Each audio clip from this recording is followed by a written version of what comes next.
მსოფლიო ჩემპიონატზე თითქმის ყველა საფეხბურთო ერი ყოფილა, მაგრამ არის ერთი ქვეყანა, რომელიც ოცნებობდა, იტანჯებოდა, ახლოსაც მიდიოდა, მაგრამ კარს ვერაზროს აღებდა. ხვიჩა კვარაცხელია და ბიჭები ნამდვილად იმსახურებენ მსოფლიოზე თამაშს. რამ შეგვიშალა ხელი რეალურად? რა არის ის მწარე ფაქტი, რის გამოც ახლა ამ ტურნირზე ჩვენ ნაკრებს ვერ ვუგულშემატკივრებთ? მოდით, ცოტა ისტორიაში გადავეშვათ. თავი პირველი დაწყევლილი თაობები. საბჭოთა კავშირი იშლება.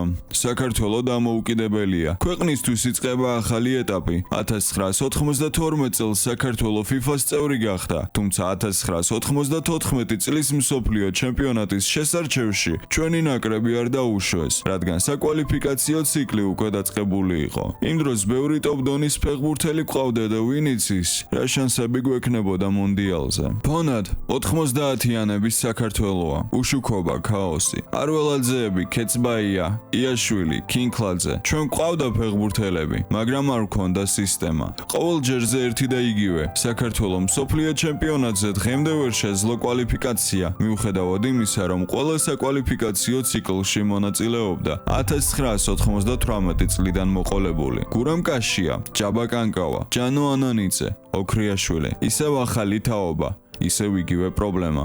იმ დროინდელი საქართველოს ზედმეტად ღარიბი ქვეყანა იყო და ფეხბურთელებს არ ჰქონდათ იგივე პირობები, რაც მათ დღეს აქვთ. და ის რაც გვაქვს დღეს არის შრომის და რწმენის შედეგი.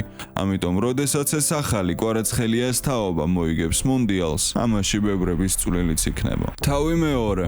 ჩამოვარდნილი ვარსკვლავი. 2000-იანების დასაწყისი. სიბნელის, შიმშილის და უიღბლობის მიღმა ქვეყანაში ხდება შესანიშნავი რამ. ის, რაზეც არავინ ფიქრობდა იმ დროს და ვერავინ იაზრებდა. ზუსტად იმ დროს საქართველოს და მსოფლიოს სხვადასხვა კუთხეებში იბადებოდნენ გიორგი ჩაკვეტაძე, მამარდა, დავითაშვილი, მიქაუტაძე, ხვიჩა კვარაცხელია და სხვა ყმაწვილები, რომლებიც დღეს საქართველოს ღირსებას იცავენ მსოფლიო არენაზე. რასაც ახლა ვიტყვი, ნაკლებად უხდება ვიდეოს კინემატოგრაფ კუთხით, მაგრამ აუცილებელია. ამას ბევრი დამწყები ფეხბურთელი უყურებთ და მინდა ბოლომდე იწამოთ საკუთარი შესაძლებლობების. იყოთ დოზირებულად თავმდაბალი, მაგრამ მაქსიმალურად თავდაჯერებული. რადგან კი, ეხლა უბრალო ბავშვი ხარ, რომელიც ფეხბურთს თამაშობს, მაგრამ ზუსტად ეგეთი უბრალო ბავშვი იყო ხვიჩა კვარაცხელიაც, რომელზეც ბევრი ვერ იფიქრებდა, რომ ჩემპიონთა ლიგას მოიგებდა. თან ორჯერ ზედიზედ, მაგრამ მოიგო და შენც შეგიძლია. ვიდეოს ამ ნაწილის სახელია ჩამოვარდნილი ვარსკვლავი. მიხვდებოდით ვიზე გვაქვს საუბარი. ხვიჩა კვარაცხელია,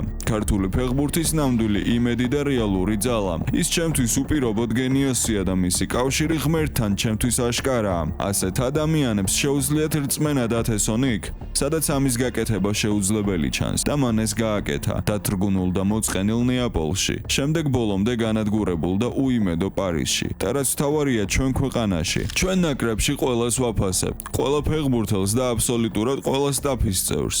წვრთნელით დაწყებული დამლაგებელით დამთავრებული. ყველას უდიდესი წვლილი აქვს იმაში, რაც ევროპის ჩემპიონატზე გავაკეთეთ, მაგრამ ეს ხომ არარეალური ჩანდა. ამის რწმენა კვარას წარმატებამ გადასდო ყველას. და ახლა 6-7 ტოპ-დონის ფეხბურთელი გვყავს. და ზუსტად ისე იბადებიან და იზრდებიან დანარჩენი ვარსკვლავები, მომავალი თაობები და ისინი, ვინც ამ თაობას შეუერთდება. გენიოსები არსებობენ, დარწმუნებული ვარ და მათ შესახებ მალე გავიგებთ. დაცვაში, ნახევარდაცვაში, თუნდაც შეტევაში დღევანდელი ნაკრების საუკეთესო ფეხბურთელებს შეუერთდებიან ახალი გენიოსები, რომლებიც ითამაშებენ 2030 წლის მონდიალზე. ამის პირობას გაძლევთ. მე ეს ვიცი და დარწმუნებული ვარ ამაში და ზოგი მათგანი ახლა ამ ვიდეოსაც უყურებს. მაგრამ რამ შეგვიშალა ხელი იმაში, რომ წელს ჩვენ ბიჭებს ეთამაშათ ლამინ იამალის, კილიან მბაპეს, რონალდუსა, მესის და სხვა ვარსკვლავების გვერდით? რა არის ის ფაქტორი, რის გამოც მე წელს საქართველოს ნაკრების მაგივრად პორტუგალიას გულშემატკივრობ და თქვენც ზოგი ესპანეთს, ზოგი არგენტინას და ბრაზილიას? სხვათა შორის თქვენთვის კარგი ამბავი მაქვს, თუ მსოფლიო ჩემპიონატს უყურებ და ფეხბურთი გიყვარს, შეგიძლია ამაში სარგებელი იპოვო და მოიგო ფულადი პრიზები, ან პერსონალური კომპიუტერი, რომელსაც შეძლებ მუშაობას, თამაშს და ნებისმიერი იმ აქტივობის გაკეთებას, რაც გჭირდება. ამისთვის გადადიხართ Golden Goal G-ზე, რომლის ლინკიც კომენტარებში იქნება აპინული და აწყობთ თქვენ საოცნებო გუნდს.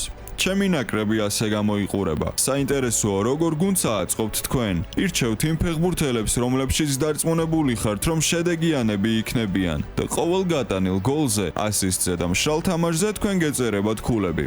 ხოლო პირველ ადგილოსანი ის, ვინც მეტად ერკვევა ფეხბურთში, ან უბრალოდ კარგი ინტუიცია აქვს და გაუმართლა, მოიგებს კომპიუტერს. თქვენს მიერ აწყობილ ყველაზე საინტერესო გუნდებს ვიდეოებში გამოვაჩენ და განვიხილოთ ერთად თქვენი ნაკრებები. ყველას წარმატებები და დიდი იმედი მაქვს, რომ ის მოიგებს, ვისაც ყველაზე მეტად სჭირდება ეს პრიზები. თავი მესამე, ფენიქსი. ევრო 2024 და თაობა, რომელმაც ხალხი გარეთ გაგვიყვანა და გვაჩუქა იმედი.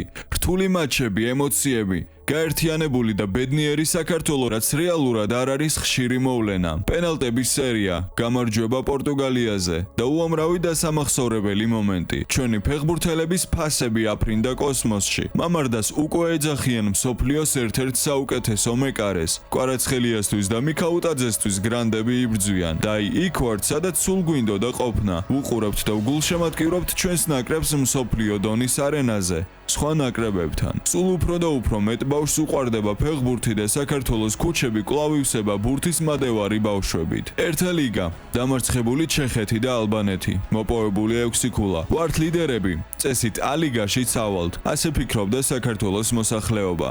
მაგრამ მომდევნო 4 თამაში იწყება დაღმასვლა, წაგება და ფრე უკრაინასთან და წაგებები ალბანეთთან და ჩეხეთთან. 4 მატჩიდან 3 წაგება, 1 ფრე. რა არის ამის მიზეზი? საქართველოს ნაკრები აღარ იყო სიურპრიზი. მეტოქეებმა ისწავლეს ჩაკვეტაძის იზოლირება, კვარასთვის სივრცეების შეზღუდვა, სწრაფი კონტრშეტევების დაბლოკვა და აქ უნდა გადაეწონა ინდივიდუალიზმს, პროფესიონალიზმს და მწვრთნელის გენიალურობას, მაგრამ ეგ სამწუხაროდ არ მოხდა. მოხდა ის, რომ ნაკრები ფორმიდან ამოვარდა და დავინახეთ ჩვენი სუსტი წერტილები. ის, რომ ნახევარდაცვაში გაძლიერება გვჭირდება და ზოგადად ის, რომ ტოპ მოთამაშეები გვაკლია. ყავს ძირითად შემადგენლობაში 6-7 ტოპ ფეხბურთელი და დანარჩენებიც კარგები არიან, მაგრამ ეს არ აღმოჩნდა საკმარისი. პლუს ეიფორია, რომელიც ბევრზე ცუდად ითამაშებდა და ასეც მოხდა. ასეთი აღმასვლის და მსოფლიო აღიარების შემდეგ ბევრი ფეხბურთელის შემთხვევაში ემოციები და გადამეტებული თავდაჯერება საზიანო აღმოჩნდა. მაგრამ არ ვიტყოდი, რომ საქართველოს ნაკრები დაეცა ევროპის შემდეგ. ევროზე გამოჩნდა რა შეგვიძლია მაშინ, როდესაც ფორმის პიკში ვართ, მოტივირებულები ვართ და საკუთარი თავის გუჯერა. ასეთ დროს ტაქტიკაც მუშაობს, მეტადაც გიმართლებს და სამყარო ყველაფერს საშენოდ აკეთებს. ახლა უბრალოდ რეალობას დავუბრუნდით, რომ გვენახა რაზე გვაქვს სამუშაო. ვილის ანიელს დიდი პატივისცემა და უღრმესი მადლობა ყველაფრისთვის, რაც გააკეთა.